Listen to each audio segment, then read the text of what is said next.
Yo, what's poppin' peeps? Happy Tuesday. T-Money up in the spot. Here to do a review for Body Bags for Marnie, covering for her for the evening. So, free for all week. I pretty much just chose to do a film from '71, Dracula vs. Frankenstein. Really dig this film. It's kind of fucked up, kind of confusing. It was directed by Al Adamson, who some of you guys may know. Kind of like a sleazy, exploitative director, if that's the right word, exploitation director from the 70s, 60s, 70s era, I feel like 80s a little bit maybe.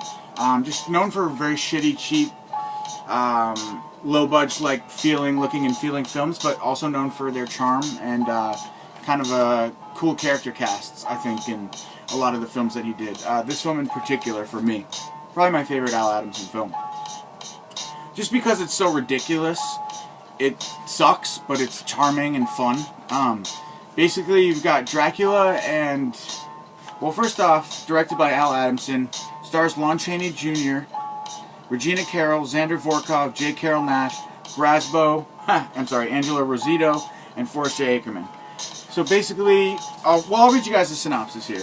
Mad scientist Dr. Gero, descended from the original Dr. Frankenstein, takes to murdering young women for experimentation in hopes of perfecting a serum of his own creation with help from his assistant Groton. Dracula comes to the scientist promising to help him revive Frankenstein's monster in return for Gero's serum, which he hopes will grant him immunity from sunlight. So the two barter a deal, but then you've got this woman who comes into town, Judith.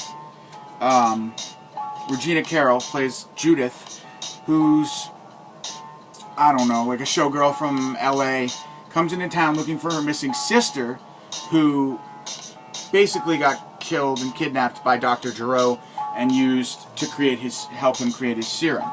She gets all mixed up. The whole film takes place in a creature emporium, which is basically where Dr. Gero has a horror-themed, macabre-themed museum slash theme park. And he also, at the same time, is trying to perfect his serum. It's kind of like his studio, his hospital, if you will, where he's doing his experiments and trying to perfect the serum. Basically, you get a showdown between all these different character actors. Dr. Gero, his assistant Groton, played by Lon Chaney Jr. in a speechless role, actually. He doesn't speak, he just kind of growls and howls. And very creepy, actually. A good character, I think, for the film, for sure. It's actually probably my favorite character was Groton, just because he was creepy. And at one point, he carries an axe and hacks people up on a beach. And it's just a crazy film.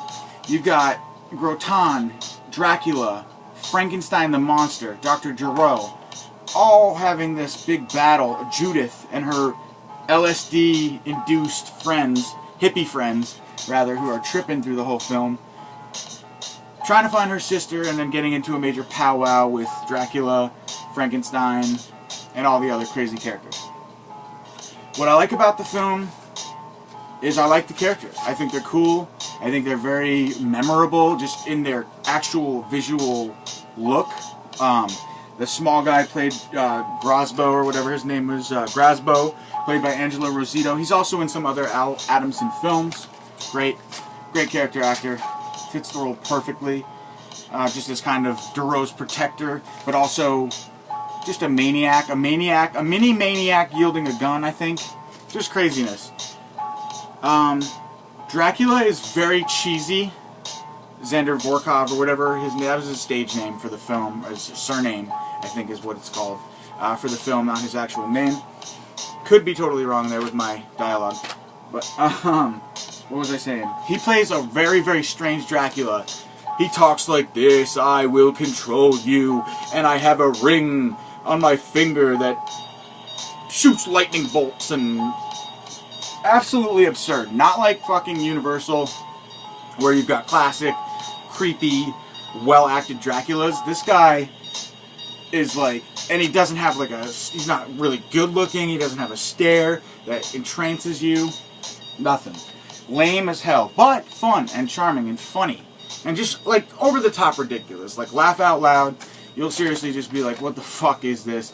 But at the same time, you'll get a good laugh and hopefully enjoy it, as I did. That's how I feel. It's fun in its charm, I guess, and its cheesiness. Just go into that knowing that this isn't going to be an Oscar-worthy performance like The Revenant or something like that. What else did I say? So the music in the film, mostly stolen from older Universal pictures, but also very weird sometimes too. Like the dance scenes in the nightclubs and stuff like that.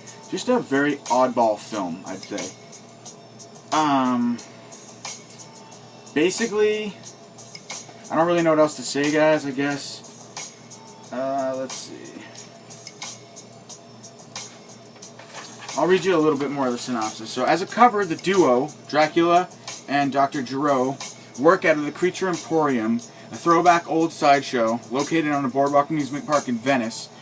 They bring the monster back to life and send him out to exact revenge on the man who discredited Dr. Giro, Dr. Beaumont, played by Forrest A. Ackerman, I think is his name. So that's part of it. You've got Dracula and Giro kind of forming a barter. Dracula promises to help kill Forrest J. Ackerman's character, and Dr. Giro promises Dracula he'll give him his serum so he can be immune from sunlight. That's basically your film in a nutshell. Fun, entertaining, cheesy, bad, low budget, and I know that's kind of a turnoff to a lot of people, but if you like a film that's so bad it's good, I guess if ever there was one that fit that, this would be one of them. Alright guys, I don't really know what else to say. That's it. It's been 6 minutes and 44 seconds to the dot. I'm ready to go eat some dank dinner. Thanks for watching. Catch you on the flip side. Again, this is Turi. I'm sorry, DOTD. I don't know why I just said my name. DOTD 1986, also known as Cathedral of Horror, signing in for Body Bags. Dracula vs. Frankenstein 1971, directed by Al Adamson. A cheesy, fun throwback to the Dracula Frankensteins from yesteryear. Check it out. Good one-time watch. Don't buy it. Rent it. Is my opinion. Peace.